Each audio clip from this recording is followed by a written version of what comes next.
भारत के चांद पर भेजे जाने वाले मून लैंडर चंद्रयान 3 की नींद से बेदार होने की उम्मीद हर गुजरते घंटे के साथ कम होती जा रही है।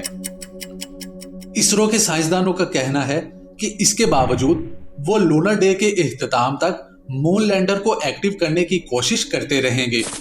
याद रहे कि चांद पर एक दिन और रात का दुरानिया जमीन के 14 दिनों से ज्यादा का होता है। 22 सितंबर 2023 को इंडियन स्पेस एजेंसी इसरो ने आगाह किया था कि वो नए कमरी दिन के आगाज के बाद से मून लैंडर और रोवर से राब्ता करने की कोशिश कर रहे हैं, ताहम इनको अभी तक कोई सिग्नल मौसूल नहीं हो सका।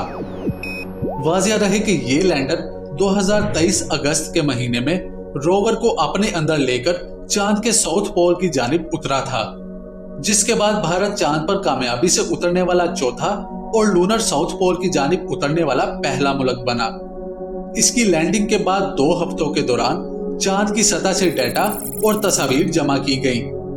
चांद पर लैंडिंग का यह मंसूबा बहुत एहतियात के साथ चांद के दिन के आगाज के साथ फेवरेबल बनाया गया था, ताकि विक्रम और प्रज्ञान को काम करने के लिए 2 हफ्ते सूरज की रोशनी मिल सके, जिसके बाद चांद पर रात का आगाज होने से कबल चंद्रयान 3 को स्लीप मोड में डाल दिया गया था।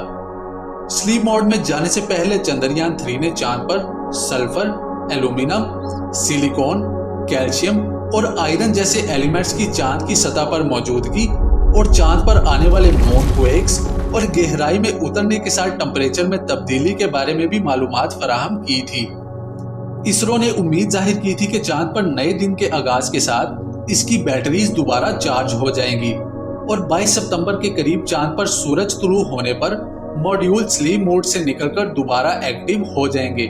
ताहम यह भी ऐन मुमकिन है कि चांद पर रात की शदीद सर्दी इसकी बैटरीज को नुकसान पहुंचाने का सबब बन जाए। 22 सितंबर को इसरो ने इंटरनेट पर यह पोस्ट किया कि विक्रम लैंडर और प्रज्ञान रोवर के साथ राब्ता कायम करने की कोशिश जारी रहेगी। ताहम इसके बाद से इस मामले पर कोई अपडेट फराहम नहीं की गई है। 25 सितंबर को इसरो के साबिका सरबराह AS किरण कुमार ने बताया कि अब इस मिशन के दोबारा एक्टिव होने के इम्कानात हर गुजरते घंटे के साथ कमतर होते जा रहे हैं। इनका कहना है कि मून लैंडर और रोवर में बहुत से हिस्से ऐसे हैं जो कि चांद पर जमा देने वाले टेम्परेचर के बाइस शायद दोबारा एक्टिव ना हो सके।